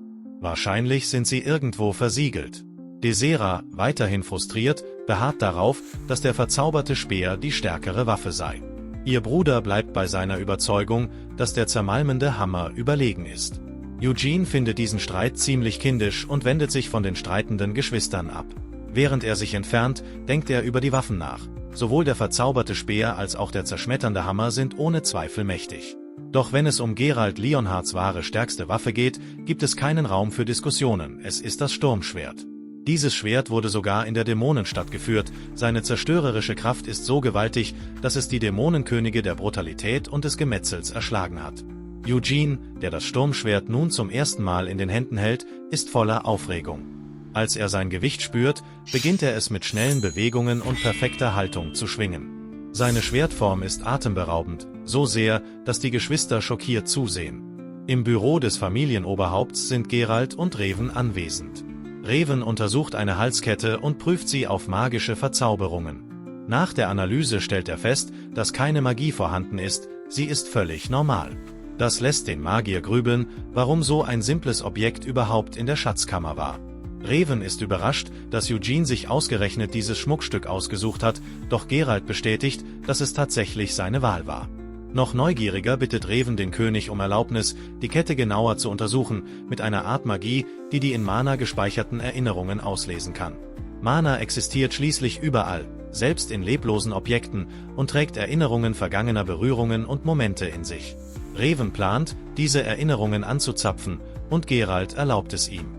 Der Magier kanalisiert seine Magie, und vor seinen Augen blitzen die Erinnerungen der Halskette auf. Nichts erscheint ungewöhnlich, abgesehen von der Tatsache, dass sie etwa 100 Jahre alt ist und einst auf der Straße gekauft wurde. Reven kann nicht weiter in die Vergangenheit blicken, da der Zauber der Schatzkammer die Mana-Erinnerungen begrenzt. Als Geralt erfährt, dass die Kette 100 Jahre alt ist, fragt er sich, ob noch jemand lebt, der mehr darüber wissen könnte. Da sich keine weiteren Details zeigen, entscheidet er, die Halskette Eugene zu geben, der sie sich so sehr gewünscht hatte. Reven bemerkt, wie sehr Geralt Eugene bereits ins Herz geschlossen hat, und wie könnte es auch anders sein? Der Junge hat schon angefangen zu trainieren, kaum dass er das Schwert in der Hand hielt.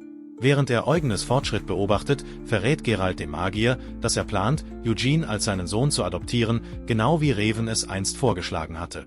Am nächsten Tag trifft Eugene auf Geralts jüngeren Bruder, Geon Leonhard. Geon, ein Junggeselle, hatte viele Jahre an Geralts Seite auf Reisen verbracht, was erklärt, warum er nie geheiratet hat. Eugene begrüßt ihn respektvoll, doch zu seiner Überraschung ist Geon sichtlich erfreut, ihn zu sehen. Er wusste bereits, dass Eugene die Hauptfamilie bei der Blutbestätigung besiegt hatte. Eugene erkennt bald, dass Geon ihn zu Geralt bringen soll, was dieser auch bestätigt.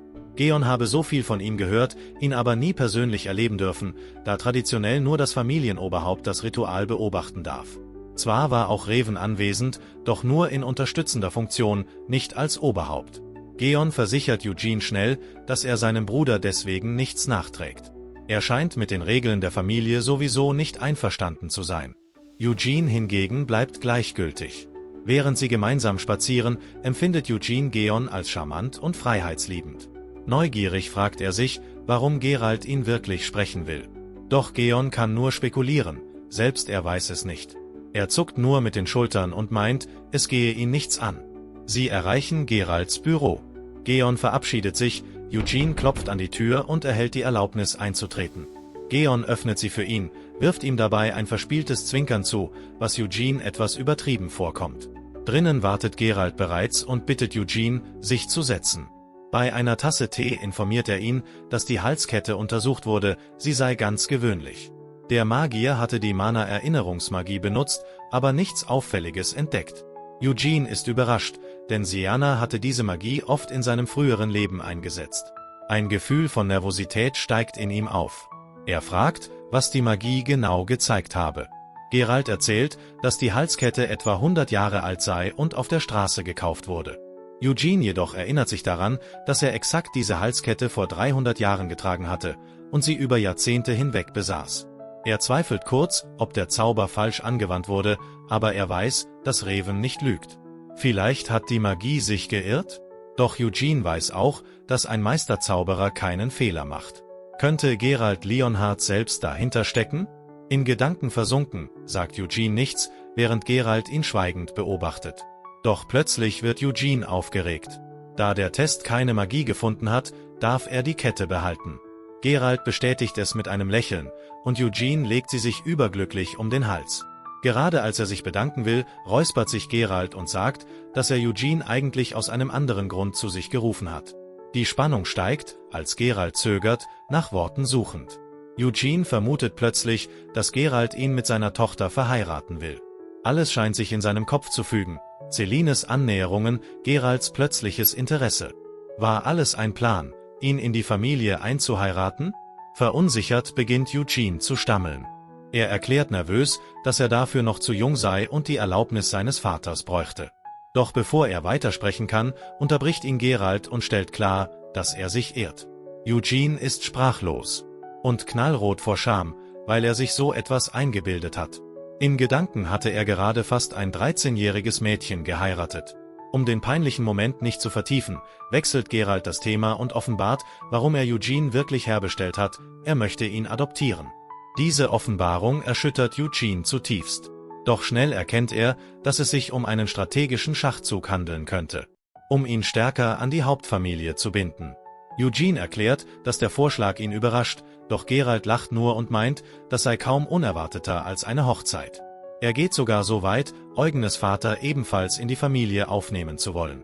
Laut Geralt würde der Vater von Eugene intern zwar weiterhin als solcher gelten, aber Eugene wäre offiziell Teil der Hauptfamilie. Er reicht Eugene die Hand und bittet ihn, ihn wie einen Bruder zu behandeln. Eugene denkt über die Konsequenzen nach. Was, wenn er ablehnt? Würde Geralt seinen Vater dann weniger respektieren? Doch Geralt, ein Mann mit Prinzipien, beruhigt ihn. Auch wenn er enttäuscht wäre, würde er die Entscheidung von Eugene akzeptieren. Er betont, dass er nur das Beste für Eugene wolle, selbst wenn dieser sich gegen die Adoption entscheidet. Eugene, spürend wie schwer diese Entscheidung wiegt, bittet um etwas Zeit, um mit seinem Vater darüber zu sprechen. Geralt nickt verständnisvoll. Die Adoption soll nach dem Bankett entschieden werden. Und Geralt sichert zu, dass Eugenes Vater persönlich eskortiert werden wird. Eugene nimmt einen Schluck Tee und fragt, welche Vorteile er davon hätte, der Hauptfamilie beizutreten. Geralt erklärt, dass Eugene viele Privilegien genießen würde, darunter auch das Training durch außergewöhnliche Ritter. Die Begeisterung von Eugene wächst bei dem Gedanken. Doch zu Geralts Überraschung fragt Eugene, ob Geralt selbst ihn trainieren könnte, sollte er die Adoption annehmen. Eugene ist begierig darauf, mit dem Besten zu trainieren, neugierig zu sehen, wie stark das Oberhaupt der Familie Leonhardt wirklich ist. Geralt stimmt zu, schlägt jedoch vor, dass Eugene besser von dem wahren Meister Geon lernen solle. Er offenbart, dass Geon ihn sowohl in Fertigkeit als auch im Kampf übertroffen hat, je älter er wurde. Dann fragt Geralt, ob Eugene jemals mit Mana trainiert habe. Eugene gesteht verlegen, dass er es nicht hat. Er erklärt, dass er seinen Vater gebeten hatte, ihn nicht darin zu unterrichten, aus Angst, er könnte die Kraft missbrauchen, ohne sie wirklich zu verstehen. Geralt zeigt Verständnis, da er Eugene Disziplin und Vorsicht beim Training beobachtet hat. Um mit Mana arbeiten zu können, muss man einen Mana-Stein erlangen. Diese befinden sich in hochrangigen Monstern. Solche Steine sind wirkungsvoll, aber schwer zu beschaffen und teuer. Zudem braucht es fachkundige Anleitung, etwas, das die Familie von Eugene vermutlich nicht bieten kann. Geralt erkennt, dass die Familie von Eugene nicht über die Mittel verfügt, um sein volles Potenzial zu fördern. Doch er spricht diesen Gedanken nicht aus, da er weiß, dass dies zu Groll führen könnte. Stattdessen entscheidet er sich, mit dem Vater von Eugene darüber zu sprechen. Er teilt Eugene seine Gedanken mit, betont aber, dass ihr Gespräch noch nicht vorbei sei. Nach dem Essen und ihrer Unterhaltung macht sich Eugene bereit zu gehen. Geralt bietet an, ihn zu begleiten, doch Eugene lehnt höflich ab, er möchte kurz durchatmen. Als er den Flur entlang geht, steigt ihm ein seltsamer Duft in die Nase. Er scheint aus einer entfernten Ecke zu kommen, doch es ist keine Bewegung zu sehen. Eugene spürt, dass dort jemand auf ihn wartet. Trotzdem geht er weiter, und bald tritt Lady Anila hervor, tut so, als würde sie versehentlich in ihn hineinlaufen. Eugene durchschaut Lady Anilas Spiel und spielt mit, tut überrascht, als er sie zufällig sieht. Er stellt sich vor, woraufhin Anila lächelnd Interesse an dem langen Gespräch mit Geralt äußert. Eugene weiß, dass sie auf Details aus ist, doch er lenkt das Gespräch und fragt stattdessen, ob sie etwas von ihm will. Das bringt Anila aus dem Konzept. Sie findet es erstaunlich, dass Eugene nicht nur ein Kind der Hauptfamilie besiegt hat, sondern auch den Sieg in der Blutbestätigung erringen konnte. Sie erkennt, dass Eugene in der Familie schnell aufsteigen wird und entscheidet, dass es klüger ist, sich mit ihm zu verbünden, statt ihn sich zum Feind zu machen. Anilas wahre Absichten werden klarer. Sie plant, ihre Tochter Celine mit Eugene zu verheiraten. Deshalb hatte sie Celine angewiesen, sich mit ihm anzufreunden. Schließlich fragt Anila nach dem Gespräch zwischen Eugene und Geralt, doch Eugene verweigert die Auskunft, es sei eine private Angelegenheit. Das macht Anila nervös, und sie lügt schnell, sie habe sich eigentlich nur für Kains Verhalten entschuldigen wollen. Eugene winkt jedoch ab, er und Kain hätten sich bereits versöhnt. Schwitzend lobt Anila Eugenes Reife und dass er keinen Groll hege. Sie erwähnt, dass sie Kain gewarnt habe, sich mit Eugene gut zu stellen. Eugene lacht und sagt, das sei unausweichlich gewesen, schließlich seien sie Familie und trügen denselben Nachnamen. Seine Worte treffen Anila wie ein Schlag. Trotz ihres süßen Auftretens hegt sie eine tiefe Abneigung gegen Eugene, und ihn so über Familie sprechen zu hören, stößt ihr bitter auf. Als Eugene sich verabschiedet, stimmt Anila nervös zu. Während er davongeht, beginnt er zu ahnen, dass sie vielleicht hinter dem Verhalten an seinem ersten Tag steckt, vor allem, da er ein entfernter Verwandter ist. Er erkennt, dass er vorsichtig sein muss und sich nicht in ihre Spielchen verstricken darf. Anila beobachtet ihn mit angespannter Miene, während er sich entfernt. 2 Tage später trifft der Vater von Eugene, Gerard, im Anwesen der Familie Leonhard ein, begleitet von Geon. Als er aus der Kutsche steigt, überkommt ihn eine Welle aus Nervosität und Emotionen. Er erkennt, dass sein Sohn tatsächlich den Blutbestätigungstest gewonnen und die Kinder der Hauptfamilie besiegt hat. Gerard wusste immer, dass Eugene ein Wunderkind war, doch er hatte nie die Mittel, sein Talent voll zu fördern. Er hatte erwartet, dass die Blutbestätigung Eugene die harten Realitäten der Welt vor Augen führen würde, den Unterschied in Training und Können zwischen Haupt- und Nebenlinien. Doch Eugenes Sieg widerspricht all seinen Erwartungen. Am Tor hört Gerard die Stimme von Eugene aus der Ferne, er steht neben dem Oberhaupt des Hauses Leonhard. Gerard eilt zu ihm und umarmt seinen Sohn fest, Tränen strömen über sein Gesicht. Ein emotionales Wiedersehen, er ist überwältigt vor Stolz. Eugene erinnert ihn daran, dass er versprochen hatte, gute Neuigkeiten mitzubringen. Gerard wischt sich die Tränen weg und entschuldigt sich dafür, an ihm gezweifelt zu haben.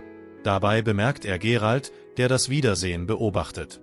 Gerard begrüßt ihn rasch, Geralt erwidert den Gruß und entschuldigt sich für die kurzfristige Einladung.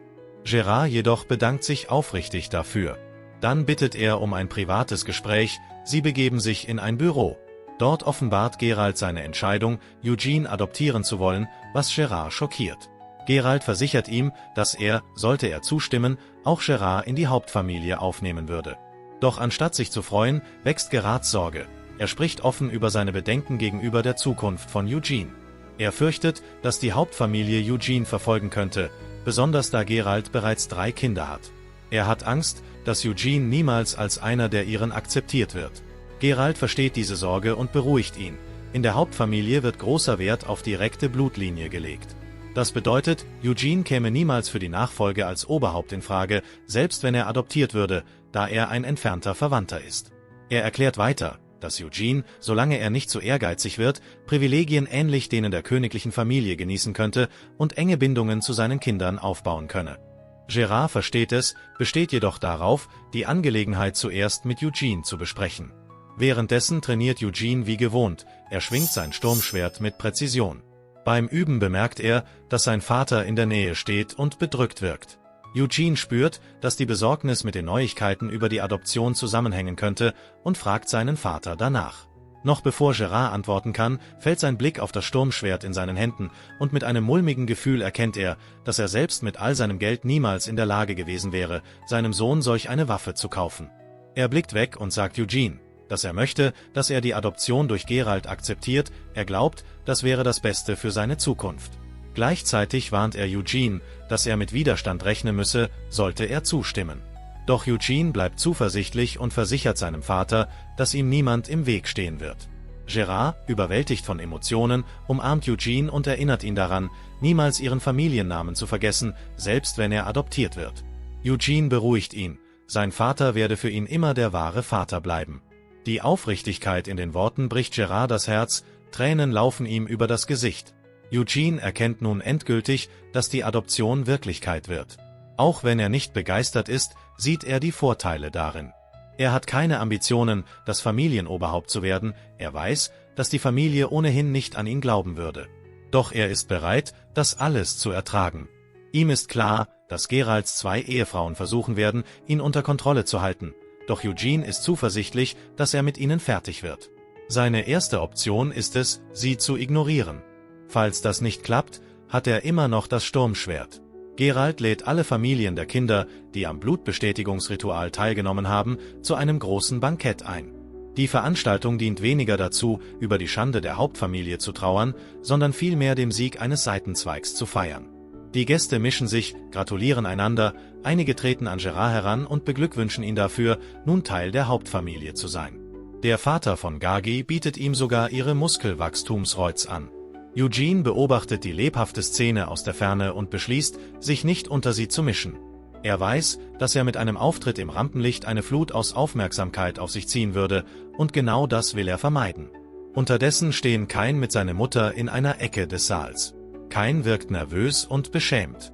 Sie stupst ihn leicht an, drängt ihn dazu, mehr Selbstvertrauen zu zeigen.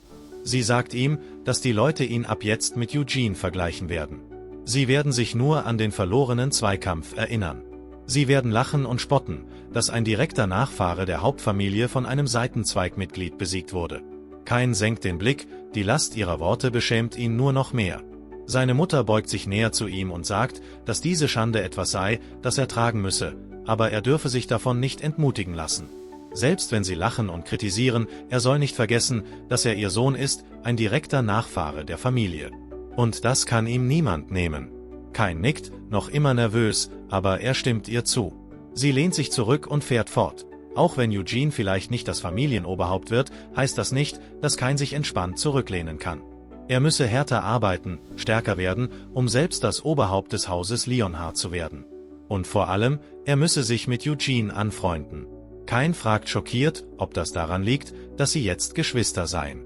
Sie nickt entschieden, lügend, dass genau dieses Band der Grund sei, warum er Eugene in Zukunft wie einen Bruder behandeln müsse. Eugene könne ein wertvoller Verbündeter werden. Kain wirkt unsicher, stimmt ihr aber schließlich zu. Dennoch fällt es ihm schwer, sich vorzustellen, wie er mit demjenigen befreundet sein soll, der ihn besiegt hat. Inzwischen knabbert Celine an einem Stück Gebäck und erinnert Eugene daran, dass sie jetzt Geschwister seien. Eugene nickt, woraufhin sie darauf besteht, dass er sie große Schwester nennen solle. Eugene hebt eine Augenbraue und meint, dass sie nur ein paar Monate älter sei als er. Celine grinst frech und erklärt, dass sie technisch gesehen trotzdem die große Schwester sei, weil sie nur wenige Sekunden nach Kain geboren wurde. Eugene seufzt genervt und murmelt, dass das alles vollkommen absurd sei. Doch Celine gibt nicht auf, sie nervt ihn beharrlich, er solle sie große Schwester nennen. Eugene findet die Idee lächerlich, sie sind nur ein paar Monate auseinander, das macht ihre Forderung umso absurder. Trotz ihres Drängens bleibt Eugene hart, er weigert sich. Stattdessen verspottet er sie mit einem Grinsen, er würde sie nur große Schwester nennen, über seine Leiche.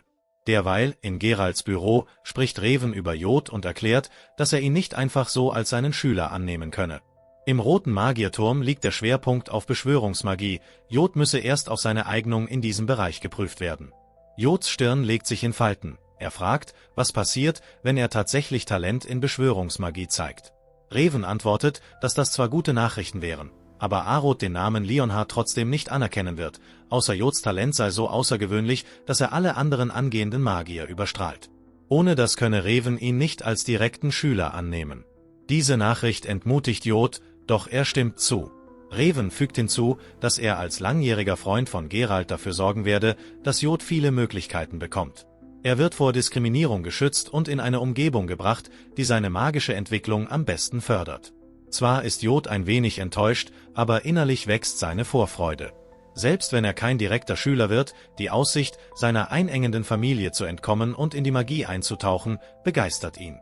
Er wirft einen Blick auf seinen Vater, der in Gedanken versunken ist. Als Jod ihn darauf anspricht, bietet sein Vater keine große Rückversicherung, nur dass es Jods Entscheidung sei. Seine Mutter tritt vor und ruft ihn zur Ordnung. Sie erinnert ihn daran, dass dies eine seltene Gelegenheit sei, die sein Vater ihm ermöglicht hat. Schon als Kind habe er Interesse an Magie gezeigt, nun müsse er diese Möglichkeit mit Würde ergreifen.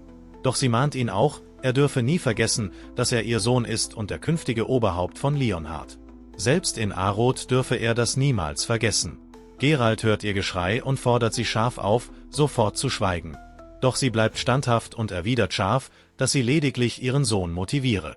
Innerlich jedoch schweifen ihre Gedanken ab. Sie stellt sich Anella vor, wie diese triumphierend lächelt, sobald Jod nach Arod geschickt wird. Frustriert denkt sie, dass sie dagegen nichts unternehmen kann. Jod ist in ihren Augen viel zu naiv und willensschwach, um ein wahrer Nachfahre ihres Blutes zu sein. Aber sie weiß, in Arod wird er besser aufgehoben sein, dort kann er Verbindungen zu mächtigen Magiern knüpfen, an Stärke gewinnen und Allianzen mit jenen schmieden, die ihn unterstützen werden. Sie wendet sich an ihren Sohn und erinnert ihn. Er darf niemals vergessen, dass er ein legitimer Sohn von Leonhard ist. Jod senkt den Kopf und murmelt seine Zustimmung, wissend, dass es nichts mehr gibt, was er sagen könnte. Am Tag nach dem Bankett bricht Reven mit Jod nach Arod auf.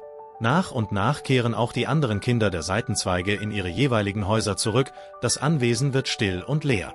Eugene und Gerard bleiben zurück, sie haben das ganze Gästehaus für sich allein. Heute markiert einen bedeutenden Moment für Eugene. Er wird zum ersten Mal seit seiner Wiedergeburt mit dem Erlernen von Mana beginnen. Eugene weiß, dass es zwei Wege gibt, Mana zu entwickeln, durch Atmung und körperliches Training. Atmung bedeutet, Mana durch kontrollierte Atemzüge aus der Atmosphäre zu ziehen. Körperliches Training hingegen konzentriert sich auf Bewegung, um Mana zu sammeln. Keines von beidem ist einfach, aber Atmung ist überlegen. Als Hamil begann er zunächst mit körperlichem Training, wechselte jedoch später zu Atemtechniken auf Anraten seiner Kameraden. Dabei erinnert er sich, dass die Mana-Trainingstechnik des Hauses Leonhard den Fokus auf das Atmen legte. Als Eugene am vorgesehenen Trainingsplatz ankommt, findet er Geon bereits wartend vor. Geon begrüßt ihn mit einem ruhigen Nicken und fragt, ob er bereit ist, loszulegen. Wenn ihr wissen wollt, wie es weitergeht, lasst uns gerne 500 Daumen hoch auf dieses Video da, dann wissen wir, dass ihr euch Teil 2 wünscht. Schreibt uns außerdem in die Kommentare, wie euch die Folge gefallen hat und Vorschläge für das nächste Video. Bis zum nächsten Mal.